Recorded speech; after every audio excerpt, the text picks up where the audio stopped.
Just past the end of my street, the land falls away in a steep drop to the lake below. These cliffs are the Scarborough Bluffs, the ancient shoreline of a much larger lake formed during the last ice age. Since then, they've been steadily and quickly eroding away.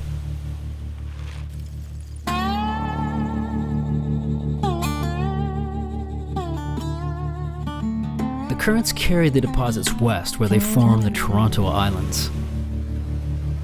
As the land at the top of the bluffs disappears, erosion barriers are being built at the water's edge to save it. This is a place where the water really will take away the land if nothing is done.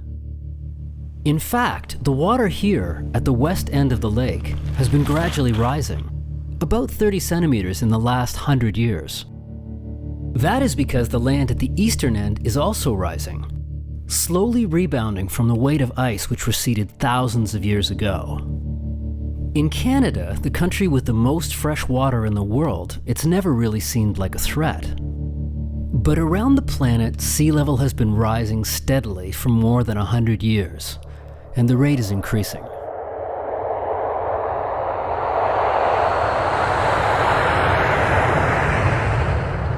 There are many places on Earth where water has always made life on nearby land much more challenging. To understand what might be in store for us, I'm visiting one of them. I'm going to bicycle the North Sea coast of Holland from Belgium to Germany.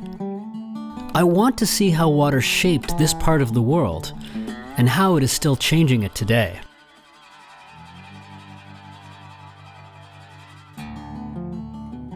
My journey north begins just south of Holland in Bruges, Belgium.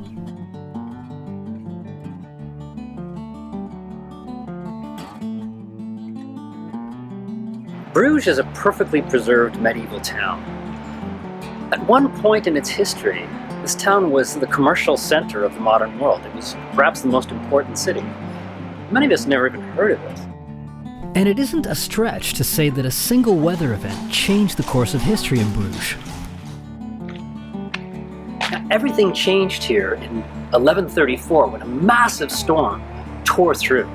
The storm gouged completely new channels for the North Sea, an entirely new system of waterways. Bruges, which is today about 20 kilometers from the ocean, suddenly had direct access to the sea. Bruges' relationship with water is quite evident in its canals. Bruges is sometimes referred to as the Venice of the North. It's sort of like an Amsterdam that never grew up. With access to the sea, trade surged. The population exploded. People got rich. But it didn't last. In just a few hundred years, the inlet created by the sea silted up.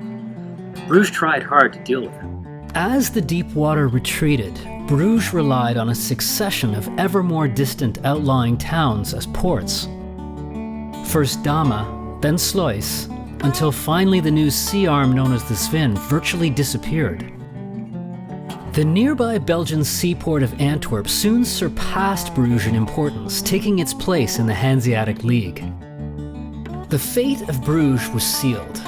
People and businesses left, and Bruges became a medieval ghost town.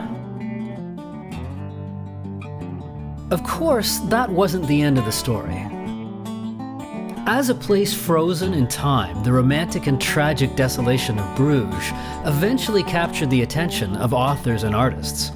That in turn led to the rebirth of Bruges as the popular tourist destination it is today. As I soon discovered, there are many variations on the boom and bust story of Bruges, all along the North Sea coast.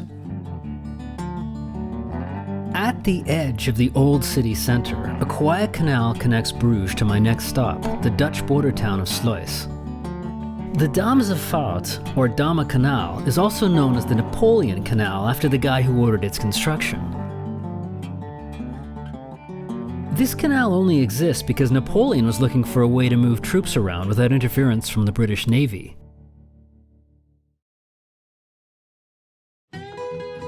With his defeat, it was never fully completed and ends rather mysteriously at Sluis. Sluis itself might not exist had it not been for the storm that created this Vin. Its fate followed that of Bruges, with a high point as Bruges' last seaport. Ironically, the harbour at Sluis gave it both economic benefits and strategic importance. So war swept over Sluis many times until the sea retreated and both declined. Sluis marks the beginning of my ride up the Dutch sea coast. From here, I cycle north to the seashore at Breskens, where I will cross the western Scheldt to Vlissingen. I am in the appropriately named Dutch province of Zeeland. I will leave what is known as Zeelandic Flanders and travel over water to the former island of Walcheren. What I can also report is the Dutch have mastered some sort of postmodern abstract road painting. I mean, what does that even mean?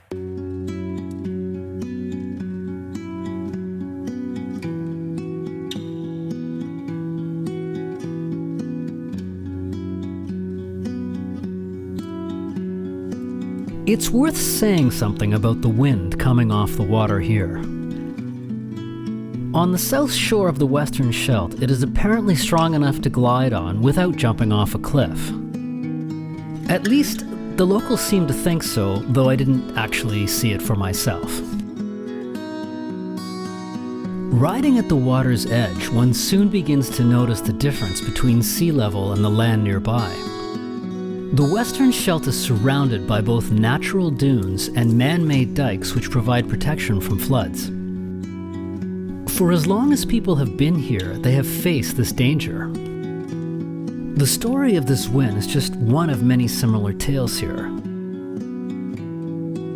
The water I'm crossing is only one part of a larger river delta that has changed with every major storm in history. On a night in 1953, a North Sea storm combined with a high tide raised the sea by over 5 meters in some places. Because the land is low and flat, a flood can quickly reach far inland with little warning. In Holland, over 1,800 lives were lost, 10,000 buildings were destroyed, and 9% of all Dutch farmland was covered by the sea. The response to this disaster was called the Delta Plan, a massive flood protection project that would span decades. Declared one of the 7 wonders of the modern world, the Delta Works are a series of barriers which in effect shorten the Dutch coastline. Vlissingen is a seaside resort town on the south coast of the former island of Walcheren. Now connected to the mainland, Walcheren was one of many islands which formed in this massive river delta where the Rhine, Meuse, and Scheldt all reach the sea. As if storm floods weren't enough, people here have also had to deal with deliberate flooding. Throughout history, it has been a military tactic during war. Walcheren went through this most recently in 1944. The Allies bombed the sea barriers to flood the low ground and limit enemy movement. Riding northwest along the coast, the hills and dunes which help protect Walcheren from the sea are surprisingly high and extensive. This isn't at all like the flat land one sees throughout most of the country. Middelburg, the capital of Zeeland, began as a fortified town around the 8th century. It was part of the area's defense against Viking attacks. At 3 meters, it's on relatively high ground. In fact, over a quarter of the land in Holland is below sea level, and only half is more than 1 meter above it. Even so, history describes large salt stocks in Middelburg cellars that were lost to floods in 1682. My route out of town to the northern edge of Walcheren eventually reaches the most massive of the Delta Works construction projects. Before crossing that, it's a good idea to get one last coffee near the beach. It's really clear the extent to which the beach sand and the dunes have become part of the natural storm barrier in this area. I'm about to cycle over the top of the Oosterscheldekeren, and I will also apologize for my terrible pronunciation. This giant structure crosses the eastern Scheldt and was originally planned as a dam that would have created a freshwater lake. That would have destroyed the saltwater ecosystem here. Protests convinced the Dutch parliament to change this design, and the project instead went ahead as a surge barrier with 62 giant doors. The doors are only closed if sea level reaches 3 meters above normal. This has happened almost once a year since 1986. You know, for the record, I didn't see any of those, so I feel a little bit cheated.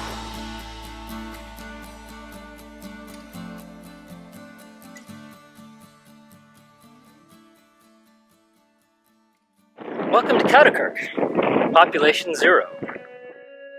This Dutch ghost town is on the south edge of what was the island of Schouwen. As happened along much of the coast, the water kept changing the shoreline here. By 1700, most of the town had already washed away. The tower is all that's left of the church and the village of Koudekerk. It was left in place as a navigational aid for shipping. There's a legend about this place. Once upon a time, the town was filled with prosperous fishermen who one day caught a mermaid. Her husband begged them to release her, but they refused. When she died, the grieving merman cursed the village and promised its downfall. It's a story told of a number of doomed towns in Holland. It suggests a suspicion that somehow the villagers might be to blame for their town's fate. More on that later. While some trace of Koudekerk still exists, dozens of Dutch towns have disappeared completely, swept away in one flood or another. These are the verdronken plaats, drowned places. The village of Monster in Zeeland was among several towns which vanished when the entire island of Borcel was washed away. They still appear on a map from 1580, though the now missing island is colored in blue.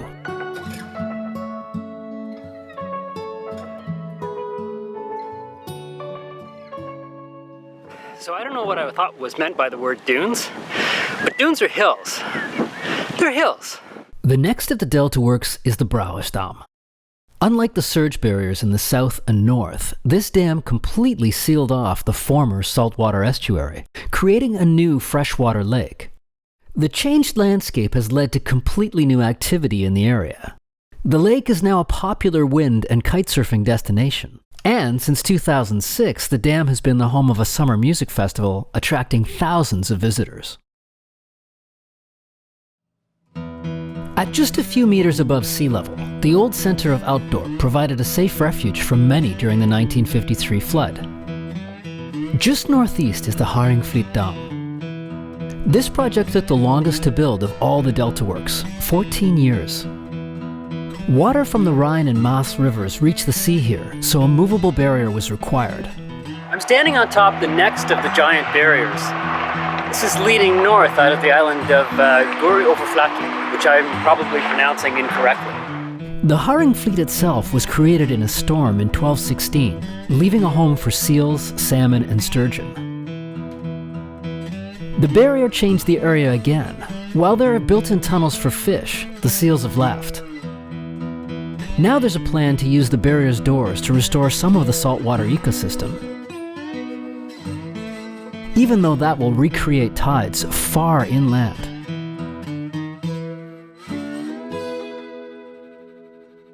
Riding just a little farther north, I arrive at one of the newest and perhaps most impressive of the DeltaWorks projects.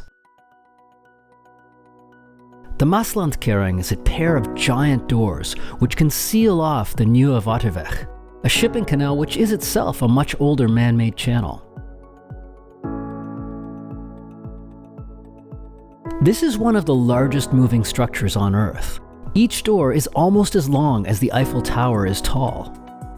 When a storm surge 3 meters or higher occurs, the doors automatically close. This waterway leads to one of the world's busiest ports. A simpler dam or barrier was impossible here. The doors are expected to close once every 10 years, though this will become more frequent due to sea level rise. To understand why this gate is so important, we need to go upstream to Rotterdam. The center of Rotterdam, Holland's second largest city, is about 30 kilometers east. Parts of the area are as much as 6 meters below sea level. The Maaslandkering is key to protecting them from a storm surge flooding up the Nieuwe Waterweg. I'm standing on the Erasmusbrug, crossing the Neumaas River. And the river is really why Rotterdam is. And it's also one of the 3 things it has to contend with as far as water. The city is not only threatened by North Sea storms, it must also deal with changes in the flow of the river itself. and with frequent heavy downpours of rain. The port of Rotterdam was the largest container port in the world in terms of the amount of shipping, at least until 2002 when it was surpassed by Singapore and then later by Shanghai. But for decades it held that position, and it's because of its strategic location on this river. It basically connects North Sea shipping routes to upriver sites deep in the industrial heartland of Germany. It's one of the few ports anywhere that can be reached by the largest ships ever built. The city is a major economic center and a gateway between Europe and the world. The Delta Works are just one of the measures which protect it. So Rotterdam has a lot of the same problems as many other major cities. Lots of impervious surfaces for water to go nowhere. But Rotterdam is also 90% below sea level, which makes that just a little more complicated. To deal with rainwater, the city has been building collection systems and storage tanks. Some of these are actually multi-purpose urban spaces, like the Benthemplein Water Plaza. When dry, this is an urban park. When it rains, water is channeled to the various areas of the park to prevent street flooding. Tanks below the park eventually feed back into the groundwater system. The city has also been adding green roofs and other innovations to prevent rain from reaching its streets. So the parking garage behind me is typical of how Rotterdam is retrofitting its old structures. They're basically growing plants all the way up the sides of the parking garage as a way to absorb water when there's heavy rainfall. New structures are also being built with flooding in mind. So I'm in the museum parking garage, and this parking garage was built very recently, but it was built to hold 5 Olympic swimming pools worth of water in a heavy downpour.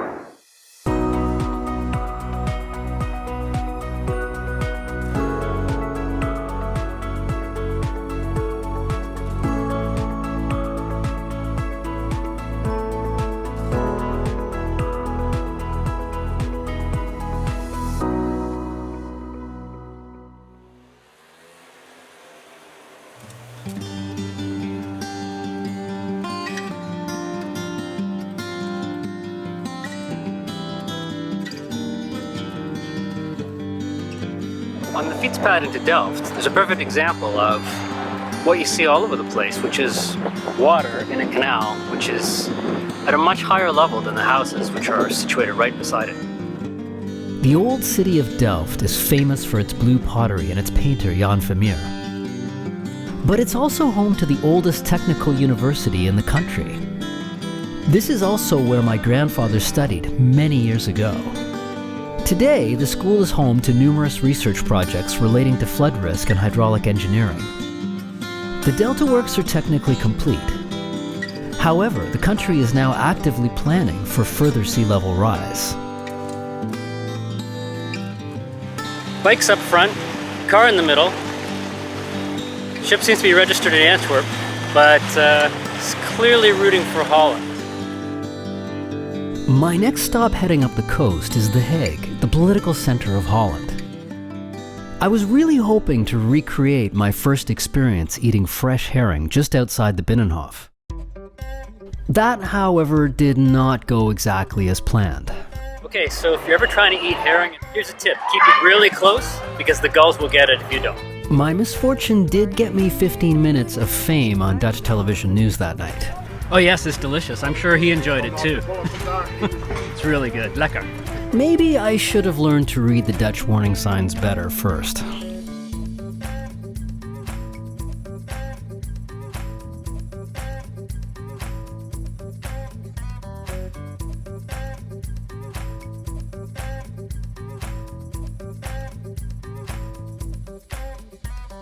And I guess the other thing worth mentioning is that dunes aren't just dunes by the beach. Dunes are dunes as far as the eye can see. It's a bit unsettling, actually.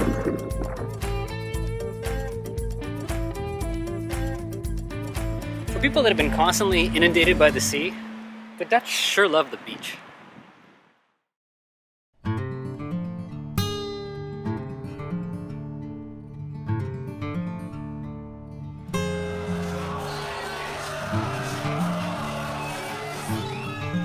There's a viral and basically fictional story from the 1800s about Haarlem that goes something like this. Once upon a time, a Dutch boy discovered a leaking dike near his village. To save it, he put his finger in the hole and stayed all night in the cold. Only the next day is he found and the dike repaired. The tale appears as a short story in an 1865 American novel. This story is almost unknown in Holland, but thanks to tourism, there are statues of the hero of Haarlem in several places.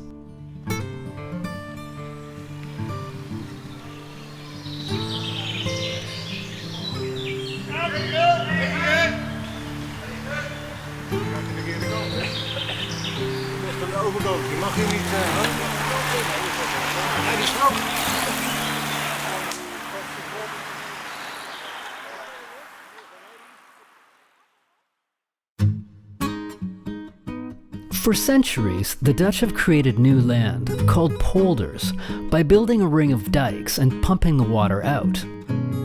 Some of the oldest polders in Holland are in the area surrounding the town of Alkmaar, the next stop on my route northward.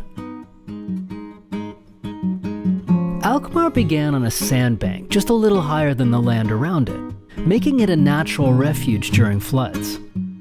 The town today is probably best known for its traditional cheese market. But thanks to those dikes, it was also the site of some noteworthy deliberate flooding. Alkmaar's biggest claim to fame was probably in the 1500s, when it became the first part of this area to rise up against the occupying Spanish. The town had been under siege for weeks. Though the peasants farming the polders feared for their harvests, William of Orange ordered the dikes breached, flooding the area around the town. The Spanish didn't know what to do. The attackers retreated and the siege ended. It was a turning point in the 80 Years' War, leading to a famous Dutch saying, "Victory begins with Alkmaar." It isn't entirely clear to me when one might actually use this expression, other than during the 80 Years' War.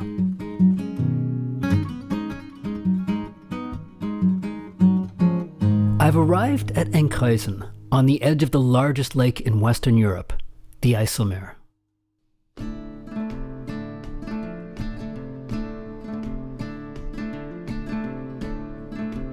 Seeing all the small sailboats in the harbor today, it's hard to imagine what it was like in the past. Because Enkhuizen was once a seaside and not a lakeside town. In the 1600s, this was one of the busiest seaports in Holland. The country's largest fishing fleet sailed from here, and the town was known as the Herring City. But like Bruges, silting up of the harbor became a problem, and Amsterdam eventually took its place. The IJsselmeer was then the Zuiderzee, literally the South Sea.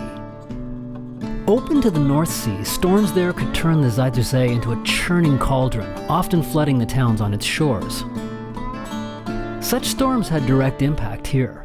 The St. Elizabeth flood of 1421 is one of the named floods that comes up again and again in the history of the Netherlands.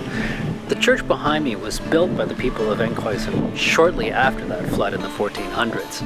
They basically tore down their old church and built a new one here, in a safer place. After another major storm in 1916, Holland decided to seal off the sea, creating the freshwater lake. A massive 32-kilometer barrier, the Afsluitdijk, was completed in 1932.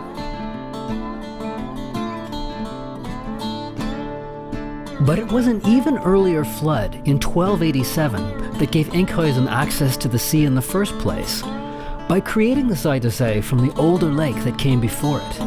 In de baan. Samen de dames, die komen langs bij de tafeltjes, of u wilt nog wat uit de keuken. I'm crossing the IJsselmeer. In less than 1,000 years, these waters went from being a lake to a sea and then a lake again. The Romans described this as Lake Flevo. By 800 AD, it was referred to as Lake Almere. For about 400 years starting in 950 AD, Europe experienced rising temperatures and sea levels, a time referred to as the medieval warm period. Toward the end, a series of devastating floods changed the map completely. The St. Lucia's flood in 1287 was the 6th largest in recorded history. At least 50,000 lives were lost. Many refugees gave up the fertile but low-lying land and moved to higher ground. Of vanavond de laatste en die vertrekt om 6:10. En dan wordt die om 5:00. But for towns on the former lake, new access to the sea brought prosperity, just as it had for Bruges. These events led directly to the rise of Amsterdam as the foremost trading city in the world by the mid-1600s.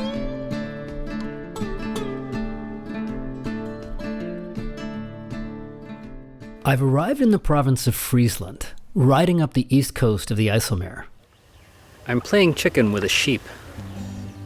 70% of this province is grassland, and that may be partly why this is definitely the province with the most sheep. Did I mention there were lots of sheep in Friesland? There really are. So this is kind of neat. The sheep are grazing along the Fietspad, and there are a series of gates along the Fietspad that close behind you to confine the sheep to the portion of the Fietspad in which they're supposed to be. I'm sure if they just wandered off, that would not be a good thing. I guess the only trick here is to try and make sure you get through the gate without letting any sheep through as well.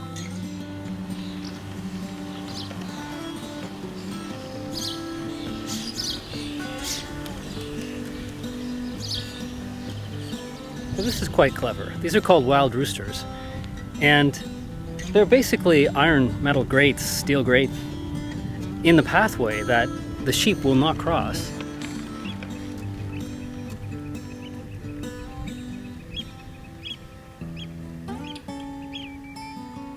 I've arrived at the port of Harlingen on the Waddenzee, the Mud Sea. This is another formerly landlocked town whose destiny was altered by a single storm.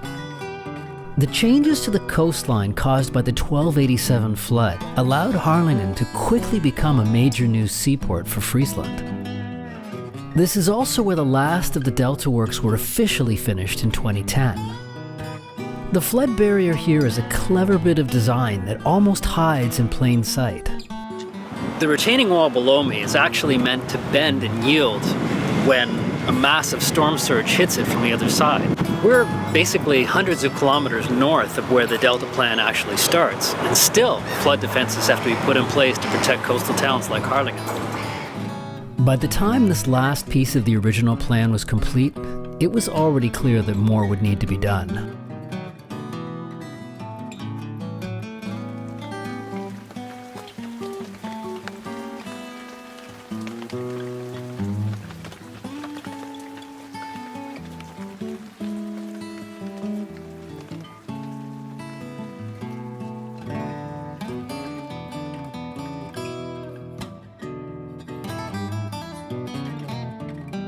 One thing that's really hard to convey is the extent of the flood defenses here.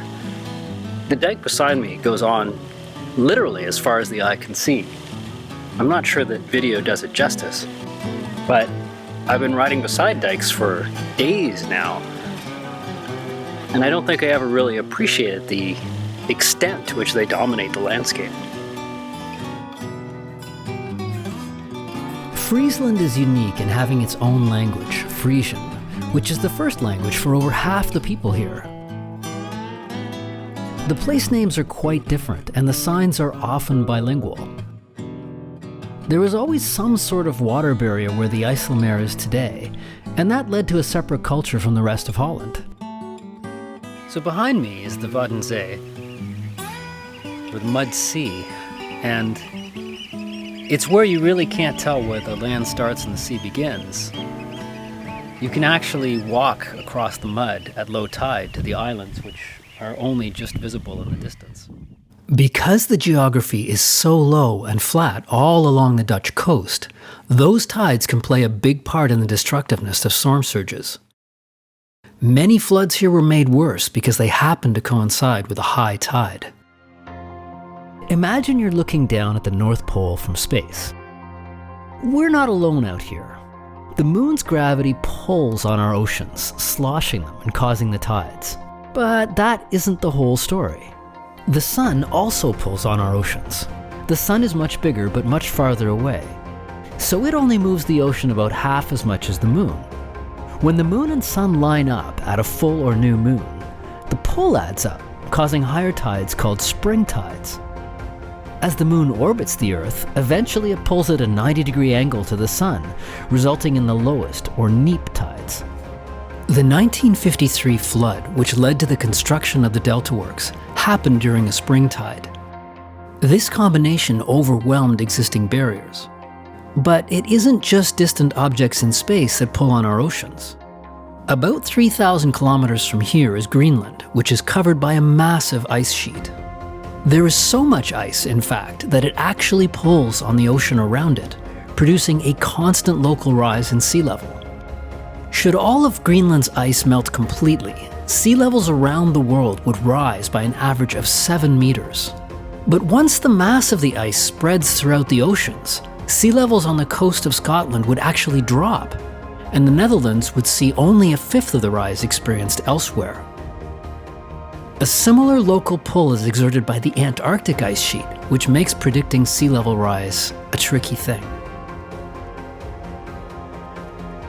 The Netherlands is now planning for a rise in the North Sea of 1.3 meters by 2100 and 4 meters by 2200.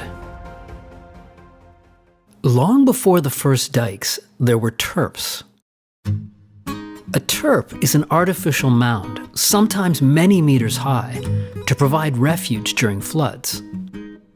A terp could be just big enough for a single dwelling, but they could also be combined for several buildings or even entire villages.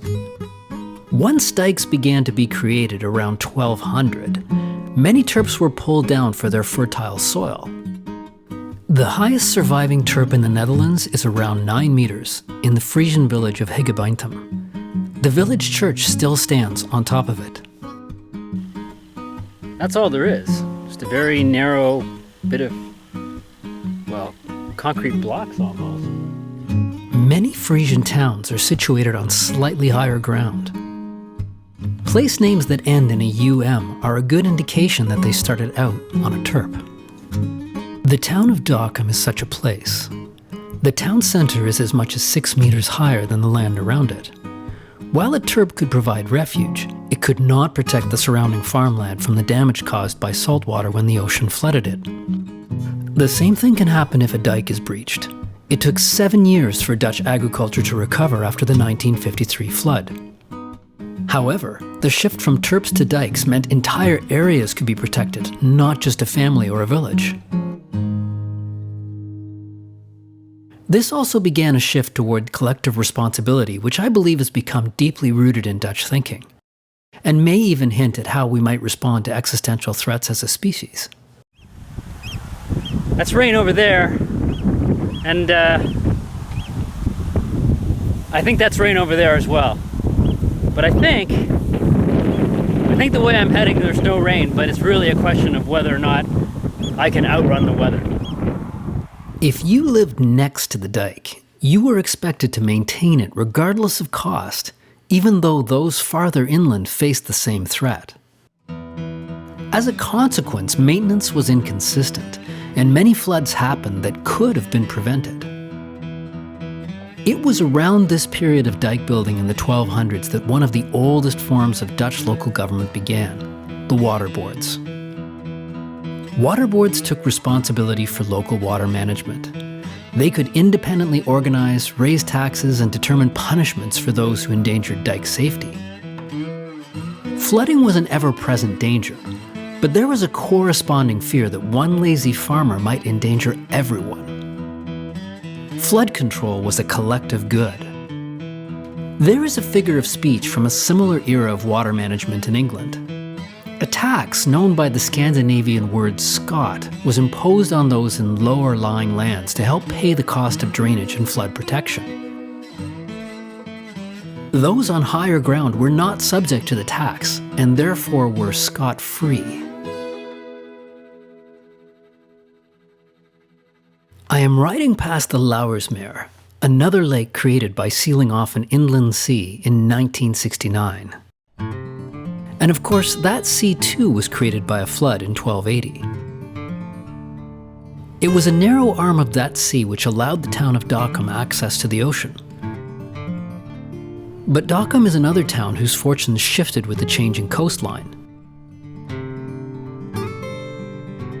In the 1500s, it was a key port and the seat of the Frisian Admiralty until the harbour silted up. By 1645, the Admiralty was forced to move to Harlingen. The 1953 flood disaster provided the incentive to finally close off the sea here.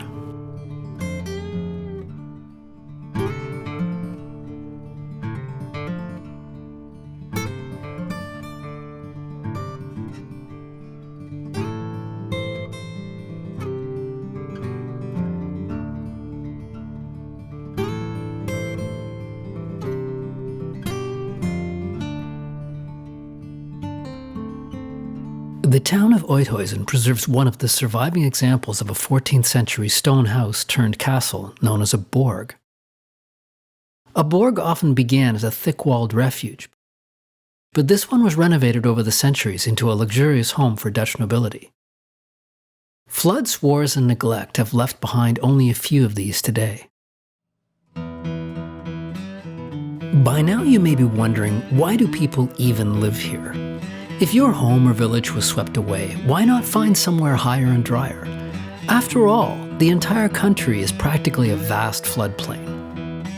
But the rivers that empty to the sea while meandering and spilling over the Netherlands have given it some of the most fertile soil anywhere. This tiny nation eventually became the second largest exporter of food in the world after the United States. The story here was about finding a way to live with the water that both threatened and provided. Back in the 1600s, there was a widespread myth about a Dutch form of punishment known as the drowning cell. The prisoner was locked in an underground cell that contained a pump. The cell would eventually fill with water unless the prisoner constantly pumped it out. While untrue, the story and its association with the Dutch says something about how danger, work, and responsibility can become intertwined, like the curse of Koudekerk. Or I could just be imagining the whole thing.